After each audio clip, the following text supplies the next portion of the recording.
سلام كبرات تخاتلتي نايزا مدب كمي كنيهم لومون كم تلمود نعاهم زبلنا تحستو حزنا متينا لنا نزا چنا حدش زخونكم سبسكرايب بمقبار بيتسب كتكون ناتا محسنكو نافتا مدب قبلكم.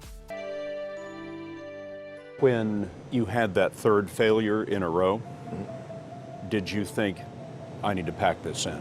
Never. Why not? I don't ever give up. I mean, I'd have to be dead or completely incapacitated. إيلون ماسك ب28 سنة 1971 ኣብ ፕሪቶሪያ ደቡብ ኣፍሪቃ ካብ ወላዲቱ ዝነበረት ማየ ማስክ ከምኡውን ካብ ኤሌክትሮሜካኒካል ኢንጂነሪንግ ፓይሎትን ዝነበረ ወላዲ ኤሮን ማስክ ተወሊዱ።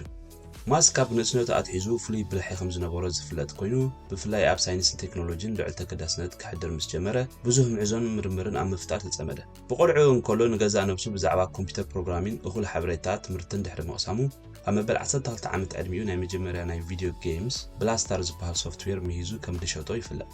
ኤሎን ማስክ ዓቢ ራእይ ዘለዎ በዓል ሃብትን መሃዚ ዓበይቲ ቴክኖሎጂ ዝኾይኑ ጽልኡ ኣብ ዝተፈላለዩ ኢንዱስትሪታት ከም ኤርስፔስ፣ መካይን፣ ጸዓትን artificial intelligence ከም ዝገበረ ይፍለጥ። ካብ ሓበራዊ መስረቲ ፔፓል፣ ስፔስ ኤክስ፣ ቴስላ፣ ኒውራሊንክ ዝኾነ ማስክ ኣብ ዓለምና ካብቶም ዝለዓሉ ሃብታማት ሓደ ክኸውን ኣኽኢልዎ እዩ። ማስክ ኣብ ደቡብ ኣፍሪካ ዝርከብ በማእታ ቤት ትምህርቲ ዋተርክሉፍ ሃውስ ድሕሪ ምጅማሩ ናይ ካልኣይ ደረጃ ቤት ትምህርቲ ኣብ ፕሪቶሪያ ቦይስ ሃይ ስኩል ዛዘመ። ድሕሪዚ ትውልዲ ሃገር ኣዲኡ ካናዳ ስለ ዝነበረ ናይ ካናዳ ቪዛ ንምርካብ ፕሮሰሱ ጀመረ። ኣብ 17 ዕድሚኡ ከዓ ናብ ካናዳ ኸደ። ኣብ ካናዳ ዝለዓለ ትምህርቲ ንምርካብ ኣብ ከተማ ኪንግስተን ዝርከብ ኩዊንስ ዩኒቨርሲቲ ኣተወ። ድሕሪ 2 ዓመት ከዓ ናብ ኣሜሪካ ዝርከብ ዩኒቨርሲቲ ፓንስልቬንያ ዩኒቨርሲቲ ተሰጋጊሩ ኣብኡ ኣብ ዝነበረሉ ከዓ ባችለር ኦፍ ኣርትስ ኢን ፊዚክስ ከምኡውን ባችለር ኦፍ ሳይንስ ኢን ኢኮኖሚክስ ወድአ። ብ1995 ዓመተ ምህረት ንሱን ሓውን ምሳልሳይ ርእሶም ብምዃን ግሎባል ሊንክ ኢንፎርሜሽን ኔትወርክ ድሒሩ ብዚፕ2 ብዝብል ስም ዝተቐየረ ትካል መስረቱ። እዚ ትካል እዚ ኣብቲ ግዜቲ ብ$28,000 ኣሜሪካ ከም ዝተጀመረ ይዝከር። እዚ ካምፓኒ ዘፍረዮ ናይ መጀመርያ ሶፍትዌር ድማ ብኢንተርኔት ሓጊዙ ዝሰርሕ ካርታ ናይ ከተማታትን ዳይሬክሽን ዝሕብር መሳርሒ ነበረ። ናይቲ ትካል ሲኢኦ ኤሎን ማስክ ነበረ። በዚ ፕሮጀክት ልዕል ተስፋ ክሕድሩ ምስ ጀመሩ ከዓ ናይ መጀመርያ ኦፊስ ኣብ ካሊፎርኒያ እትርከብ ንእሽተይ ከተማ ፓሎ ኣልቶ ከፈቱ። ኤሎን ማስክ ኣብታ ኣዝያ ጸባብ ከም ዝነበረ ዝነገረላ ኦፊሱ ኮይኑ ለይትን ቀትርን ዝተፈላለዩ ምህዞታት ከም ዝፈታትን ዝነበረ ይሕበር። እዚ ከምዚ ኢሉ እንከሎ እታ ቀዲሞም ዝመሃዝዋ ሶፍትዌር ብዓበይቲ መጽሔታት ኣሜሪካ ዝኾና ዘ ኒውዮርክ ታይምስ ከምኡውን ቺካጎ ትሪቡን ክገዝዋ ሕቶ ቀረበ። እንተኾነ ኮምፓ ሓደ ዓቢ ናይ ኮምፒተር ኮርፖሬሽን ብ$307 ሚልዮን ክገዝኦ ከም ዝኽእል ምስ ሓበረ ብዘይ ወዓል ሕደር ናብቲ ካምፓኒ ብለካቲት 1999 ዓመተ ምህረት ተሸጠ። ኤሎን ማስክ ከዓ በቲ ዝነበሮ ናይ 7% ብርኪ ኣብታ ካምፓኒ ወናኒ $22 ሚልዮን ክኸውን በቕዐ። ብድሕሪ እዚ ኣብ መጋቢት 1999 ማስክ ካብቲ ሽያጥ ናይ ዚፕ2 ዝረኸቦ ኣታዊ ተጠቂሙ ካልእ ሓደ ዓቢ ፕሮጀክት ጀመረ። እዚ ፕሮጀክት እዚ ብኢንተርኔት ዝፍጸም ፋይናንሻዊ ኣገልግሎትን ብኢሜል ክፍሊት ዝፍጸም ትካል ኮይኑ x.com ብዝብል ስም ናብ ህዝቢ ከም ዘላለዮ ይፍለጥ። ሓደ ካብቶም ቀዳሞት ብፌደራል መንግስቲ ውሕስነት ከም ዘለዎም ዝተመስከረሎም ናይ ኦንላይን ባንክታት ኮይኑ ኣብተን ናይ መጀመርያ ኣዋርሕ ስርሑ ከዓ ልዕሊ 200,000 ዓማዊል ከም ዝተጸንበርዎ ይዝከር። ነዊሕ ከይጸንሐ እቲ ስም ናይቲ ትካል ምስቲ ኣብቲ ሽዑ ግዜ ዝነበረ ናይ ጽዩፍ ቪድዮታት ዝዝርግሐሉ ዌብሳይታት ምምሳል ከይህልዎ ብምፍራሕ ካልእ ሽም ክቕይረሉ ከም ዝተገደደ ይዝከር።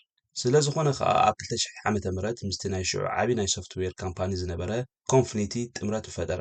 ካብዚ ቀጺሉ ናይቲ ጥሙር ትካል ሲኢኦ ኮይኑ ድሕሪ ምምዛዙ ኣብ ኣጠቓቕማ ሶፍትዌር ምሕደራን ምስቶም ነባራት ሰራሕተኛታት ብዘይምስምማዕ ተፈጠረ። ካብ ስልጣኑ ክወርድ ከዓ በቲ ቦርድ ብዙሕ ጥርዓን ቀረበሉ። በቲ ናይ ኮንፊኒቲ መስራቲ ዝነበረ ፒተር ኣንድሪያስ ከዓ ብ2001 ዓመተ ምህረት ተተከ። እቲ ትካል ናይ ፋይናንሻዊ ኣገልግሎት ኣድሂቡ ብምስራሕ ፔፓል ብዝብል ሽም ቀይሮም ኣገልግሎቶም ቀጸሉ። ድሕሪዚ ብ2002 ዓመተ ምህረት ዓቢ ናይ ኢኮመርስ ትካል ዝኾነ ኢቤይ ንፔፓል ብ$1.5 ቢልዮን ስለ ዝዓደጎ ማስክ ብ11.72% ዝለዓለ ሼር ሆልደር ምስ መንባሩ $175.8 ሚልዮን ብፅሒቱ ተቐበለ። ኣብ መጀመርያ 2001 ማስክ ምስ ሓደ ማርስ ሶሳይቲ ዝበሃል ናን ፕሮፊት ኦርጋናይዜሽን ተጸምቢሩ ብዛዕባ ኣብ ማርስ ዝግበር ናይ ሕርሻ ፈተነታት ክዝትን ንዕኡ ዝኾን ባጀት ኣብ ምስላዕ ስምምዕ ክገብርን ጀመረ። ኣብ ወርሒ 19 ዓመት ከዓ ናብ ከተማ ሞስኮ ሩስያ ብምኻድ ሪፋብሪሽድ ወይ ከዓ እንደገና ተገጣጢሙ ዝተመስረሐ ሚሳይላት ክገዝእ ምስተን ኣብታ ሃገር ዘለዋ ናይ ኤሮስፔስ ካምፓኒታት ተዘራረበ። ዋላ ሓንቲ ከይገዝእ ከዓ ናብ ኣሜሪካ ተመልሰ። ድሕሪዚ ካልኣይ ግዜ ብለካቲት 2002 ምስ ናይ ሽዑ ግዜ ኤሮስፔስ ኢንጂነር ዝነበረ ማይክ ክሊፍን ኮይኖም ናብ ሩስያ ኸዱ። ደጊሞም እተን ዝነበራ ሮኬታት ተዓዚቦም ክገዝኡ ኣብ ዝወሰኑ ዋጋ ሓንቲ ሮኬት $8 ሚልዮን ከም ዝኾነ ተነገሮ። በዚ ክሰማዕ ዘይከኣለ ማስክ ዳግማይ ብዘይ ዝኾነ ነገር ንሃገሩ ትመልሰ። ድሕሪዚ ማስክ ናይ በዓል ሮኬታት ከፍሪ ድሌት ኣሕድረ። ብ$100 ሚልዮን ባጀት ከዓ ኣብ ግንቦት 2002 ስፔስ ኤክስ ዝበሃል ካምፓኒ መስረተ። ናይቲ ትካል ሲኢኦ ከምኡ'ውን ቺፍ ኢንጂነር ኮይኑ ድማ ስርሑ ጀመረ። ትካል ስፔስ ኤክስ ናይ መጀመርያ ፍርያቱ ዝኾነት ፋልከን 1 ትበሃል ሮኬት ኣብ 2006 ናብ ጠፈር ፈነወ። እንተኾነ እታ ሮኬት ኣብ ዝብጻሕ ከይበጽሐት ወደቐት። ናይ መጀመርያ ፈትኑ ከዓ ፈሸለ። ካብዚ ቀጺሉ በብግዚኡ ካልኦት 2 ሮኬታት ሰሪዱ ግን ከዓ ክዕወት ብዘይምኽኣሉ ንሱን ትካሉን ከይጥፍሹ ብብዙሓት ሰባት ፍርሒ ነበረ። እንተኾነ በተን ቀዳሞት 3 ዘጋጠሙ ኪሳራታት ከይተዳህለ ንመበል 4ይ ግዜ ፈተነ ኣካየደ። ፈተኑ ከዓ ዓወት ኮነ። ናይ መጀመርያ ዓወቱ ከዓ ኣብ 2008 ዓመተ ምህረት ተጎናጸፈ። ሓደ ዓመት ድሕሪ ዝዓወት ካብ ትካል ናሳ ናይ $1.6 ቢልዮን ኮንትራት ረኸበ።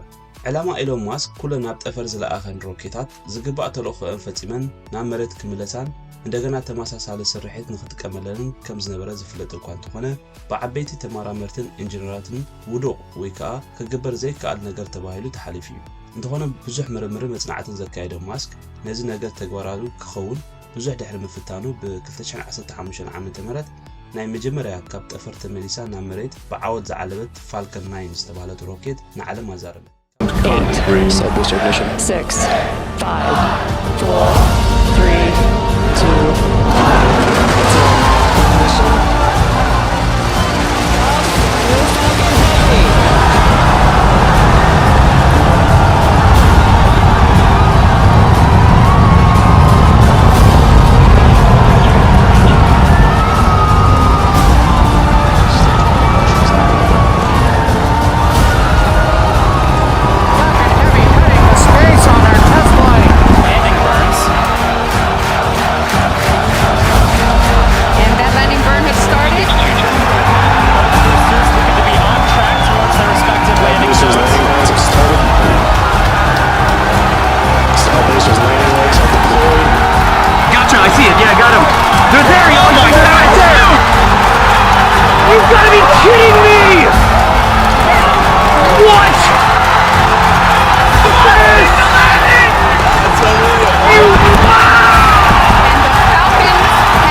ኣብዚ ንድሓር ትካል ስፔስ ኤክስ ብተደጋጋሚ ናብ ጠፈር ዝመላለሳ ሮኬታት ብምምሃዝ ዓቢ ለውጢ ኣብ ታሪኽ ኤሮስፔስ ክፈጥር ክኢሉ እዩ።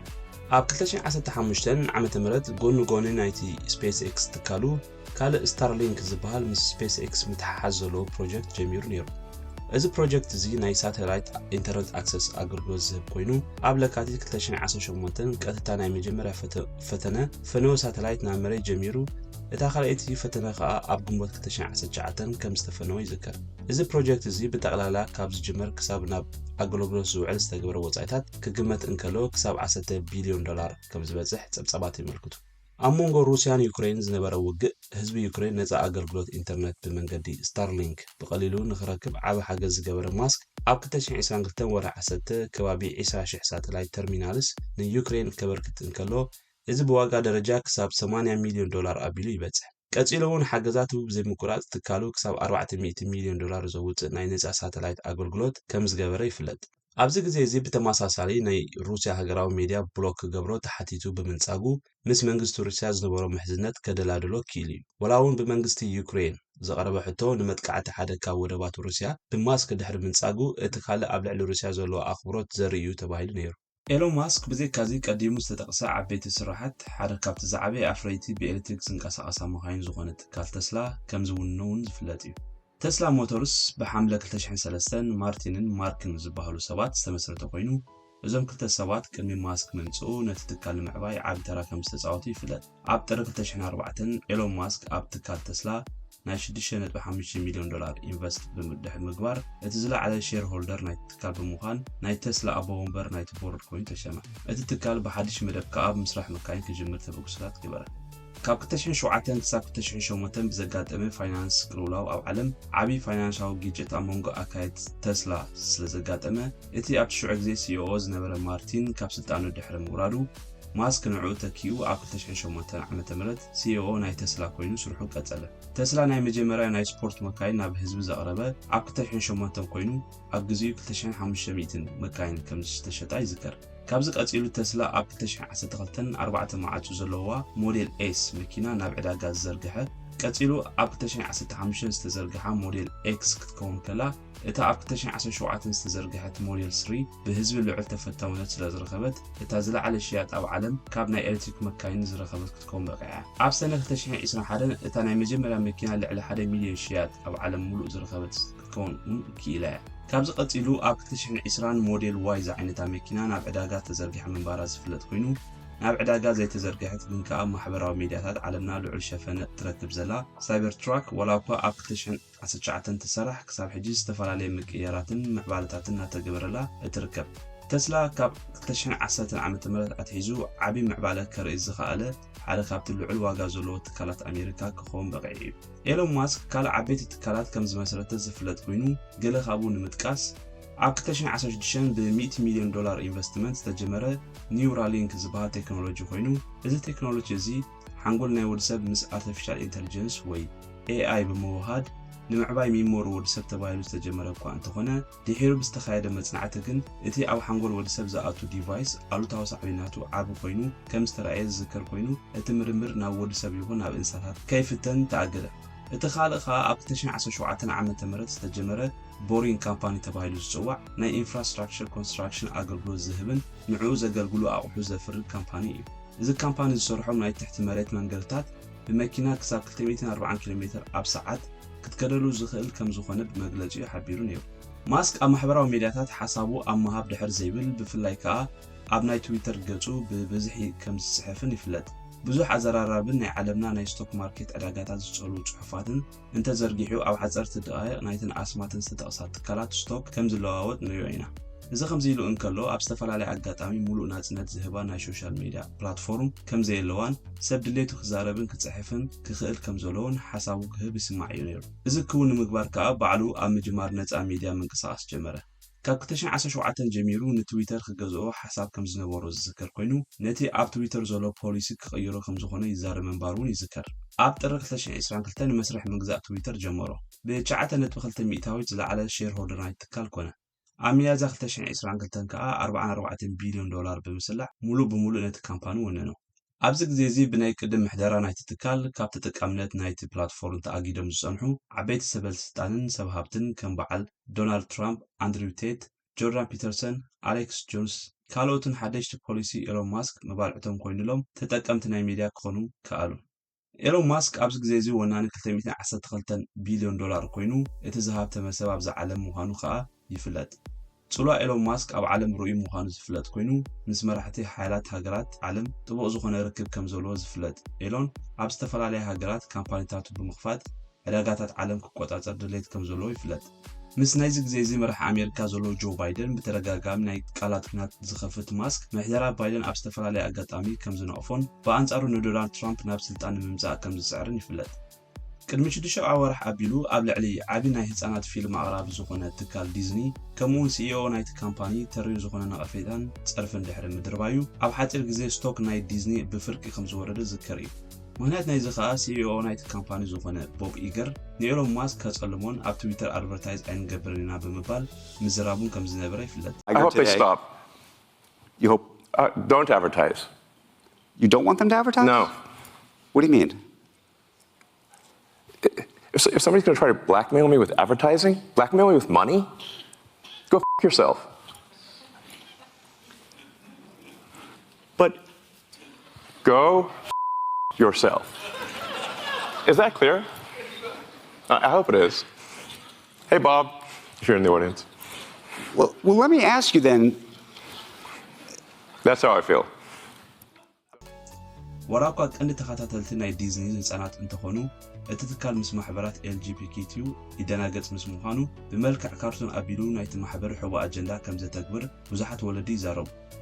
ነዚ ኣብ ግምት ብምእታው ኤሎን ማስክ ነቲ ካምፓኒ ኣብ ትዊተር ኣድቨርታይዝ ንኸይገብሩ ከልከሎ ትካል ዲዝኒ ከዓ ዋግኡ ኣንቆልቆለ ኤሎን ማስክ ካብ ዝተፈላለየ ኣንስቲ 11 ቆልዑት ከም ዘለዎ ዝፍለጥ ኮይኑ እቲ ናይ መጀመርያ ውላዱ ኣብ 2002 ዝተወልደ ኮይኑ እቲ ዝነኣሰ ከዓ ኣብ 2023 ተወሊዱ እቶም ናይ መጀመርያ 6 ቆልዑት ካብታ ኣብ ኩዊንስ ዩኒቨርሲቲ ኪንግስተን ካናዳ ተማሃራይ ከሎ ዝተላለያ ጃስቲን ዊልሰን ዝወለዶም ምዃኖም ይፍለጥ ድሕሪ ምስታ ክልተ ግዜ ተመሪዑ ዝተፋተሓ እንግሊዛዊት ተዋሳኢት ታሉላ ራይሊ ካብ 2012 ክሳብ 2016 ብሓንሳብ ነይሮ ኣብ 2018 ምስ ካናዳዊት ሙዚቀኛ ዝኾነት ድሪምስ ዕርክነት ጀሚሩ 3 ቆልዑት እውን ከም ዝወለደ ይዝከር እቶም ካልኦት መናቱ ከዓ ካብ ሺቨን ዚል ዝተባህል ካናዳዊት ኣብ ናይ ቴክኖሎጂ ንጥፈታት ኤሎን ማስክ ዘላ ከም ዝወለዶም ይፍለጥ ክቡራት ተኸታተልቲ ናይዛ ቻነል ናይ ሎሚ ዘደለናይ መደብ ነዚ ይመስል ነይሩ ኣብ ዝቕፅል ብኻልእ መደብ ክሳብ ንራኸብ ብሩክ